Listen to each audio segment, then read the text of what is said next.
सिद्ध तपोधन जोगी जन सुर किन्नर मुनि वृंद बसई तहाँ सुकृति सकल सेवई शिव सुख कंद। सिद्ध तपस्वी योगी गण देवता किन्नर और मुनियों के समूह उस पर्वत पर रहते हैं। वे सब बड़े पुण्य आत्माएं और आनंद कंद श्री महादेव जी की सेवा करते हैं।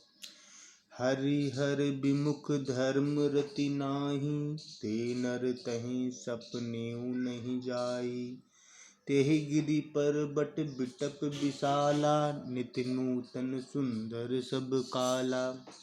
जो भगवान विष्णु और महादेव जी से विमुख हैं और जिनकी धर्म में प्रीति नहीं है, वे लोग स्वप्न में भी वहाँ नहीं जा सकते। उस पर्वत पर एक विशाल बरगद का पेड़ है जो नित्य नवीन और सब काल 6 ऋतुओं में सुंदर रहता है।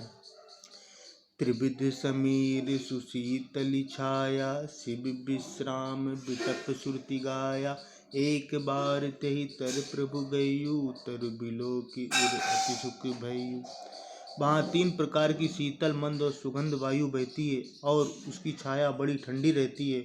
वह शिव जी के विश्राम करने का वृक्ष है जिसे वेदों ने गाया है। एक बार प्रभु श्री शिव जी उस वृक्ष के नीचे गए और उसे देखकर उनके हृदय में बहुत आनंद हुआ। निज कर दासी नागरि पुछाला, बैठे सहजई शंभु कृपाला। कुंद इंद्र दर गौर शरीरा, भुज प्रलंब परिधन मुनि चीरा। अपने हाथ से बागंबर बिछाकर कृपालु शिव जी स्वभाव से ही बिना किसी खास प्रयोजन के वहां बैठ गए। कुंद के पुष्प चंद्रमा और शंख के समान उनका गौर शरीर था। बड़ी लंबी भुजाएं थीं और वे मुनियों से वलकल वस्त्र धारण किए हुए थे। तरुण अरुण अम्बुज समचरना, नख दुति भगत हृदय तम हरना। भुजग भूति भूषण त्रिपुरारी, आनन शरद चंद छबिहारी। उनके चरण नए पूर्ण रूप से खिले हुए लाल कमल के समान थे। नाकों की ज्योति भक्तों के हृदय का अंधकार हरने वाली थी। सांप और भस्म ही उनके भूषण थे और उन त्रिपुरासुर के शत्रु शिव जी का मुख शरद पूर्णिमा के चंद्रमा की शोभा को भी हरने वाला था।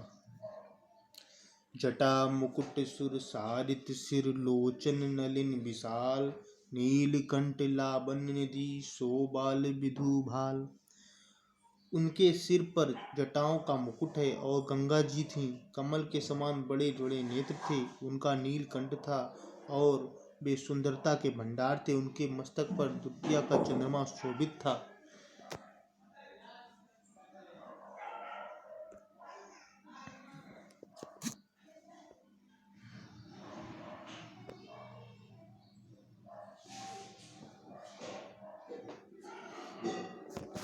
बैठे सो काम रिपु कैसे, धरे शरीरु संत रसु जैसे। पार्वती बल अबसरु जानी, गई शंभु पई मातु भवानी। कामदेव शत्रु शिव जी वहाँ बैठे हुए ऐसे शोभित हो रहे थे मानो शांत रस ही शरीर धारण किए बैठा हो। अच्छा मौका जानकर शिव पत्नी माता पार्वती जी उनके पास गईं। जान प्रिया आदरु अति कीन्हा, बाम बाग आसन हर दीना। बैठी शिव समीप हर साई, पूर्व जन्म कथा चित आई।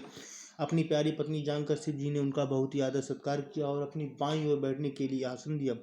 पार्वती जी प्रसन्न होकर शिव जी के पास बैठ गईं। उनके पिछले जन्म की कथा स्मरण हो गई। पति यम हेतु अधिक अनुमानी, बिहसी उमा बोली प्रिय बानी। कथा जो सकल लोक हितकारी, सोई पूछन जय शैल कुम। स्वामी के हृदय में अधिक प्रेम समझ कर पार्वती जी हंसकर प्रिय वचन बोली। जो कथा सब लोगों का हित करने वाली है उसे ही पार्वती जी पूछना चाहती हैं। विश्वनाथ मम नाथ पुरारी, त्रिभुवन महिमा बदित तुम्हारी। चर अरु अचर नाग नर देवा, सकल करहि पद पंकज सेवा। तीज ने कहा, हे संसार के स्वामी, हे मेरे नाथ, हे त्रिपुरासुर का वध करने वाले, आपकी महिमा तीनों लोकों में विख्यात है। चर अचर नाग मनुष्य और देवता सभी आपके चरण कमलों की सेवा करते हैं। प्रभु समर्थ सर्वज्ञ शिव, सकल कला गुण धाम। जोग ज्ञान वैराग्य निधि, प्रणत कल्पतरु नाम। हे प्रभु, आप समर्थ सर्वज्ञ और कल्याण स्वरूप हैं, सब कलाओं और गुणों के निधान हैं और योग ज्ञान और वैराग्य के भंडार हैं। आपका नाम शरणागतों के लिए कल्पवृक्ष है। जौ मोह पर प्रसन्न सुख राशि, जानिए सत्य मोहि निज दासी। तो प्रभु हरौ मोर अज्ञाना, कही रघुनाथ कथा विधि नाना।